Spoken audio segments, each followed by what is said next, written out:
የሴትን ብልሃት የጉንዳንን ጉልበት። ይህ ተረት ብቻ ከመሰላችሁ በጣም ተሸውዳችኋል። ይልቅ ሁለት ትልልቅ ኃይልን የሚገልጽ ነገር ነው። ሴት ልጅ ብልህ ከሆነች አበቃ፣ ሁሉም ነገር ቦታውን ያዘላት ማለት ነው። ማንም አታላይና ማንም ለጊዜያዊ ነገር የሚፈልጋት ሰው በሙሉ መጫወቻ ሊያደርጋት አይችልም። ነገር ግን ብልህ መሆንሽ ብቻ ሙሉ አያደርግሽም። ሴትነትሽንና ዋጋሽን እጅጉን የሚያራክሱ የተወሰኑ መጥፎ ልማዶችንም ማስወገድ የግድ ነው። ሴት ልጅ በተፈጥሯ በጣም ፓወርፉል የሆነች ፍጡር ናት። በጥልቀት መውደድ ትችላለች። አቅሟ በፈቀደ መልኩ ማለቂያ የለውም እንዴ እስኪባል ድረስ ለወደደችው ሙሉ ጊዜዋን ትሰጣለች። ልቧንና ወርቃማ እድሜዋን በሙሉ አሳልፋ ትሰጣለች። ነገር ግን ይሄው ልብሽ ካልተከላከልሽው ትልቁ ድክመትሽ ሊሆን ይችላል። ስለዚህ በዛሬው ቪዲዮ ሙሉ እንድትሆኝና ተራ ሆነሽ እንዳትቀሪ የሚያደርጉሽን እንዲሁም የሴትነት ክብርሽን የሚያበላሹ 4 ነገሮችን እንመለከታለን። ከአራቱ ሐሳቦች የወደድሽውን ደግሞ በኮሜንት አሳውቂኝና እንወያይበታለን። እንደተለመደው ለግራር ቻናል አዲስ ከሆናችሁ ሰብስክራይብ በማድረግ ቤተሰባችን እንድትሆኑ እንዲሁም ላይክ እና ኮሜንት በማድረግ ደግሞ አብሮነታችሁን እንድታሳዩኝ በጣም ከልቤ ጠይቃችኋለሁ። እነዚህ የሴትነት ዋጋሽን ከሚያራክሱ 4 ነገሮች መካከል የመጀመሪያው የማትከበሪበት ቦታ መቆየት ነው። በሪሌሽንሺፕ ላይ፣ በስራ ቦታ፣ በጓደኝነት ሚስትሪት እየተደረግሽ ወይም በደል እየደረሰብሽና እየተናቅሽ መቆየትን ስትመርጪ ሁሉም ሰዎች ያንን ሚስትሪትመንት እንደተቀበልሽላቸው ማመን ይጀምራሉ። በጣም ጠንካራ፣ ብልህ፣ በጣም ቆንጆ እንዲሁም ባለሙያና እጅግ ተወዳጅ ሴት ልትሆኚ ትችያለሽ። ነገር ግን አእምሮሽ መቆየት እንደሌለብሽ የሚያምንበት ቦታ ላይ ልብሽ ግን አስሮ ያቆይሻል። ያም የማትከበሪበት ቦታ ነው። ዋጋ የማይሰጥሽ ቦታ እንደመቆየት ደግሞ የሴትነት ዋጋሽን የሚያራክስብሽ ሌላ ነገር የለም። የሆነ ሰው አንቺን የማክበር ችሎታና ፍላጎት ካለው መለመን የለብሽም ክብርሽን። ክብር በፎርስ ወይም በኃይል የምታገኙ ነገር አይደለም። ክብር በተፈጥሮ ከሰው የምትቀበዩ ወይም ደግሞ እስከናካቴው የማትቀበዩ ነገር ነው። ሁል ጊዜ የማትከበሪበት ቦታና ሁኔታ ላይ መቆየትን ከመረጥሽ ከነዚህ ከአራቱ ነገሮች ቢያንስ አንዱ ይከሰታል። አንደኛ፣ አንቺን መናቅ፣ አንቺን መበደል ምንም ኮንሲኩዌንስ እንደሌለው ታስተምሪያቸዋለሽ። ሁለተኛ፣ የራስሽን ዋጋ መጠራጠርና ራስሽን መጠየቅ ትጀምራለሽ። ሶስተኛ፣ የተሻለ ነገር ወደ ህይወትሽ ለመሳብ በራስ መተማመኑ ታጫለሽ። አራተኛ፣ ህመምሽን ወደ ውስጥ ማስገባት ትጀምራለሽ፣ ከሁኔታው ይልቅ ራስሽን በመውቀስ ማለት ነው። ስለዚህ የማትከበሪበት ቦታ የምትቆይ ከሆነ ከነዚህ ከአራቱ ቢያንስ አንዱ ይከሰታሉ ማለት ነው። ክብር ማለት ልክ እንደ ኦክሲጅን ነው። ያለ እርሱ ፍቅር ይሞታል፣ የግል ክብርሽ ይዳከማል። ታዲያ ያለ አንቺ እንኳን የፍቅር ህይወት አይደለም ዓለም እንኳን እንደማትጣፍጥ ማሳየት አለብሽ ለነዛ ሰዎች። ሴት ማለት ምግብ ውስጥ እንዳለ ጨው ማለት ናት። ያለ አንቺ ሁሉም ነገር አምሮ ሊቀርብ ይችላል፣ ግን ጣፋጭ አይሆንም። የማትከበርበትን ቦታ ጥላ ሄደች ሴት ዋጋዋ በ10 እጥፍ ይጨምራል። ጠንካራና በራስ መተማመኗ ከፍ ያለች ሴት መሆን የምትችይው ሌሎች በጥሩ ሁኔታ ትሪት ስላደረጉሽ ሳይሆን በምትወስጃቸው እርምጃዎች የተሻለ ነገር በመፈለግ ነው። ትቶ መሄድ ድክመት ሳይሆን ራስን ማክበር ነው። ሁል ጊዜ ከትርምስ ህይወት ይልቅ ሰላምን ስትመርጪ፣ ሰበብ ከሚያቀርብ ህይወት በላይ ዋጋሽን ስትመርጪ፣ ከህመም በላይ የወደፊት ህይወትሽን ስትመርጪ ጠንካራ ማንነትሽን ትፈጥሪዋለሽ። ሌሎች ዋጋሽን ማየት ስለተሳናቸው ዋጋሽ ዝቅ አይልም። ይልቅ ዋጋሽ ዝቅ የሚለው ራስሽ ያለሽን ዋጋ ማየት ከተሳነሽ ነው። ሁለተኛ ደግሞ እምቢ ማለት ስትፈሪ። ለማትፈልጊው ነገር ሁሌም እሺ ስትይ ራስሽን እንደከዳሽው ቁጠሪው። ጠንካራ ሴቶች ገደብ ያስቀምጣሉ። ያ ገደብ ሌሎችን ቢያሳዝንም ማለት ነው። በእርግጥ እምቢ ላለማለት የሚያስገድዱሽ ሌሎች ተጨማሪ መስፈርቶች ሊኖሩ ይችላሉ። ለምሳሌ በቤተሰብ ውስጥ ከእናት ከአባቷ ትክክለኛ የቤተሰብ ፍቅርን ሳታገኝ ያደገች ሴት ወይም ቻይልድሁድ ትራውማ ላይ ብዙ ነገር የደረሰባት ሴት ለፍቅር ህይወትና ለአቅመ ሔዋን በምትደርስበት ጊዜ በፍቅር ሰበብ የሚቀርቧት ወንዶች በሙሉ ትክክለኛ ፍቅርን የሚሰጧት ስለሚመስላትና ያንን ፍቅርም አጥብቃ ስለምትወደው በብዙ ሰዎች ማታለል ይደርስባታል። ታዲያ እምቢ ማለትን ከቻልሽ ከነዚህ ሁሉ ኪሳራዎች ያድንሻል። ፓወርፉል እና ጠንካራ የምትባል ሴት ሁሉም ሰው የሚወዳት ሴት ሳትሆን ሁሉም ሰው የሚያከብራት ሴት ናት። እምቢ ማለት የማታውቂ ከሆነ ለሌሎች ብዙ ነገርን ታለማምጃለሽ። እንዲጠቀሙብሽ፣ ከሆነ ጊዜ በኋላ ኢግኖር እንዲያደርጉሽ፣ ፍላጎትሽ እንዳይከበር፣ ገደብሽን እንዲተላለፉብሽ ታለማምጃቸዋለሽ። እምቢ ባልሽ ጊዜ ግን ለጊዜሽ ዋጋ እንደምትሰጪ፣ ለሰላምሽ ቦታ እንዳለሽ፣ ለትንሽ ነገር ራስሽን ዝቅ እንደማታደርጊ፣ ለራስሽ እውነተኛ በመሆን ሌሎችን ማስቀየም እንደማትፈሪ ያሳያል። እምቢ የምትል ሴት ያለምንም ማንገራገር ክብሯን ታገኛለች።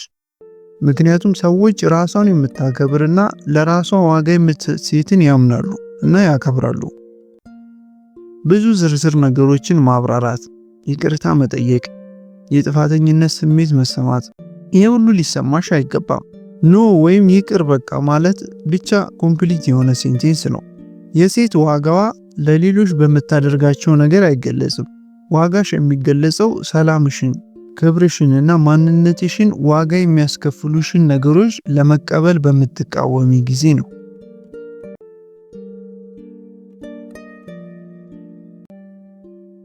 ሶስተኛ ደግሞ የማይፈልግሽን ሰው መከተል ነው። የሆነ ሰው ትቶሽ ስለሄደ ዋጋሽ ርካሽ ነው ማለት አይደለም። በእውነትም ዋጋሽ ርካሽ የሚሆነው ራስሽን ስትተዩ ነው። የማይፈልጉሽን ሰዎች መከተልና መለመን ደግሞ ራስን መተው ነው። አብዛኛው ሰው በህይወቴ ትልቅ አደጋ ይገጥመኛል፣ ለዛ ዝግጁ መሆን አለብኝ ብሎ መኖርን አይፈልግም። ከዛ ትንንሽ አደጋዎች እንኳን ሲገጥሙት ልቡ ይሰበራል፣ የሚገባበት ይጠፋዋል፣ ዓለም ፍጻሜዋ የደረሰ ይመስለዋል። ትልልቅ አደጋዎች ግን በህይወታችን እኮ ይከሰታሉ። ያም ጋራንቲድ ነው ወይም የማይቀር ነገር ነው። በጣም የምትወዱት የቤተሰብ አባል በሞት ሊለያችሁ ይችላል። ያላሰባችሁ ሰው ታሞባችሁ ብዙ ልትሰቃዩና ልትለፉ ትችላላችሁ። ይህ ትልቅ ጉዳይ ነው።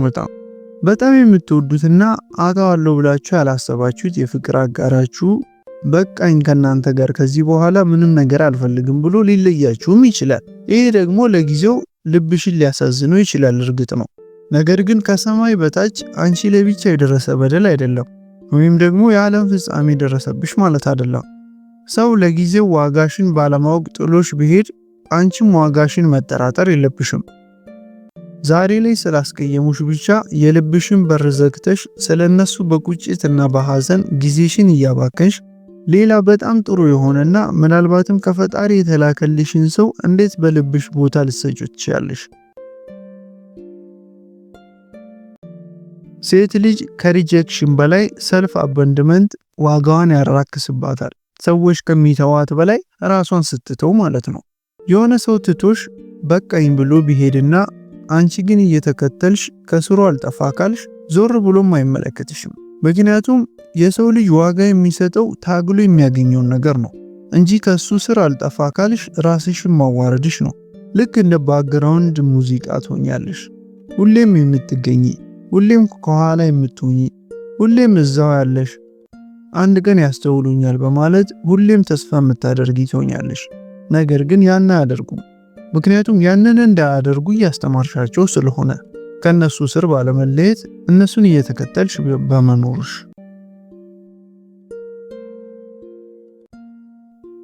አራተኛና የመጨረሻው ደግሞ ሙሉ በሙሉ በገንዘብ ጥገኛ መሆን ነው።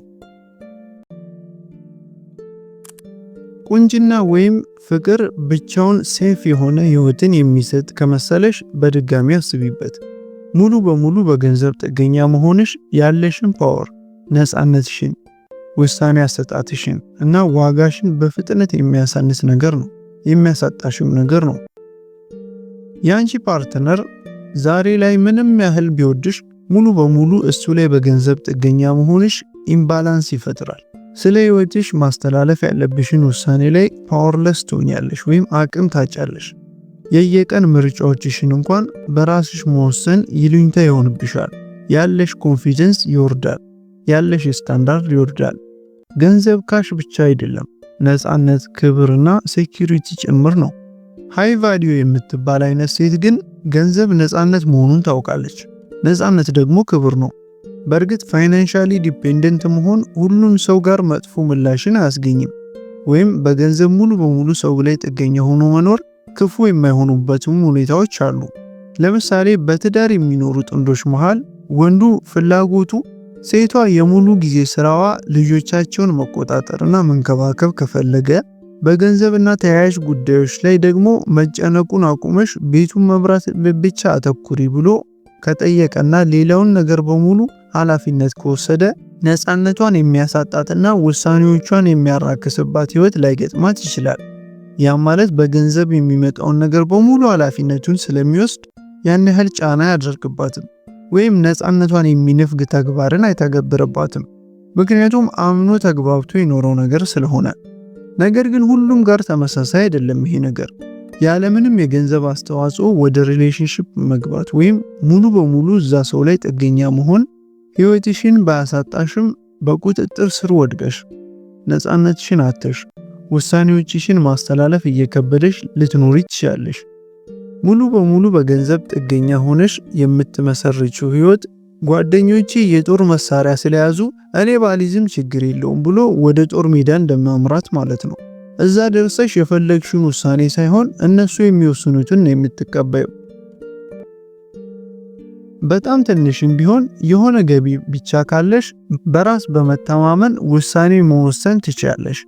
ያለ ፍርሃት ገደብ ማስቀመጥ ትችያለሽ። ሌሎች በቀላሉ የማያታልሏት ጠንካራ ሴት ትሆኛለሽ። ስለዚህ ይህንን አስታውሺ። ያንቺ ዋጋ በሌሎች ሰዎች ዲፋይን አይደረግም። ይልቅ ዲፋይን የሚደረገው ራስሽን እንዴት ትመለከቻለሽ፣ ራስሽን እንዴት ትይዣለሽ፣ ምን አይነት ምርጫዎችን ታደርጊያለሽ፣ ውሳኔዎችሽ ምን ይመስላሉ በሚለው ነው ዲፋይን የምታደርጊው የራስሽን ዋጋ። ስለዚህ እነዚህ 4 ነገሮች ላይ በደንብ በመስራት ሙሉ እንድትሆኚ ስል በዛሬው ቪዲዮ አሳስብሻለሁ። በዚህ ቪዲዮ ቫልዩ አግኝቻለሁ ወይም ዋጋ አግኝቼበታለሁ ካልሽ ላይክ እና ኮሜንት በማድረግ ያለሽን ሐሳብም አጋሪን። እንዲሁም ለሌሎች ሼር በማድረግ ለብዙ ሰው እንዲዳረስ የራስሽን አስተዋጽኦ አድርጊበት። የዛሬው ቆይታችን ይህንን ይመስላል። በቀጣይ በሌላ ቪዲዮ እስክንገናኝ ድረስ መልካም ጊዜ።